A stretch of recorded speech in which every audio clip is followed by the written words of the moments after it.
হঠাৎ রাজধানীর লালবাগ থানায় উত্তেজনা। শনিবার বিকেল থেকে থানা ঘেরাও করে রাখে সাধারণ ছাত্র জনতা। গত 18 জুলাই ছাত্র জনতার আন্দোলনের সময় লালবাগে পুলিশের গুলিতে শিক্ষার্থী খালিদ সাইফুল্লাহর মৃত্যুর মামলা না নেয়ায় ঘটনার সূত্রপাত। খালিদের বাবা মামলা করতে চাইলেও দুদিন ঘুরিয়ে মামলা নেয়নি পুলিশ। এমন অভিযোগের পর থানায় অবস্থান নেয় শিক্ষার্থীরা। এক পর্যায়ে থানা থেকে গোপনে বেরিয়ে যান ভারপ্রাপ্ত কর্মকর্তা। আমার সাথে আরেকজনের মোবাইল দিয়ে ওসির সাথে কথা হয়েছে। ডিসি সাহেব এখনো ওনাকে পারমিশন দেয়নি, যে কারণে উনি আইসা মামলা নিতে পারবে না। আমার সন্দেহ হচ্ছে যেখানে হত্যাকাণ্ড হয়েছিল সেখানে হচ্ছে লালবাগ থানার পুলিশ ছিল। এনিহাও তারই হচ্ছে সাথের বা সে তার নিজে নাম এজার থাকতে পারে বা এরকম হতে পারে, যে কারণে সে হয়তো মামলা নিতে চাচ্ছে না। ছেলে নিহতের ঘটনায় দেশ ছেড়ে পালিয়ে যাওয়া সাবেক প্রধানমন্ত্রী শেখ হাসিনা সহ 91 জনকে আসামি করে লালবাগ থানায় মামলা দায়ের করতে গেলে মামলা না নিয়ে ফিরিয়ে দেওয়ার অভিযোগ নিহত খালিদের বাবার।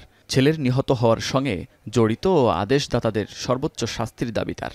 যারা এই হত্যার জন্য পিছন থেকে তাদেরকে নির্দেশ দিছে বা তাদেরকে অর্ডার দিয়েছে, আর যারা সরাসরি গুলি করেছে তাদের সবার আমি ফাঁসি চাই। তাদের আমি নামটা এখানে সরাসরি নিচ্ছি না, আপনারা সবাই জানেন কে নির্দেশ দিয়েছে, কিন্তু আমাদের কেস ফাইলের ভিতরে তাদের নাম ডিটেলস দেওয়া আছে।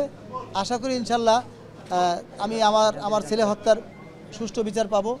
থানা ঘিরে উত্তেজনা বাড়তে থাকায় রাত 12:30টার দিকে সেখানে যান সমন্বয়ক সার্জিস আলম ও হাসনাত আবদুল্লাহ। খালিদের বাবা ও আইনজীবীকে সাথে নিয়ে লালবাগ জোনের নতুন দায়িত্বপ্রাপ্ত ডিসি জসিম উদ্দিনের সাথে বৈঠক করেন তারা।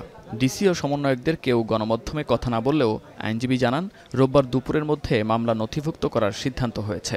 6 জন পুলিশ অনবরত তাকে প্রায় 70টার মতো বুলেট নিক্ষেপ করেছেন।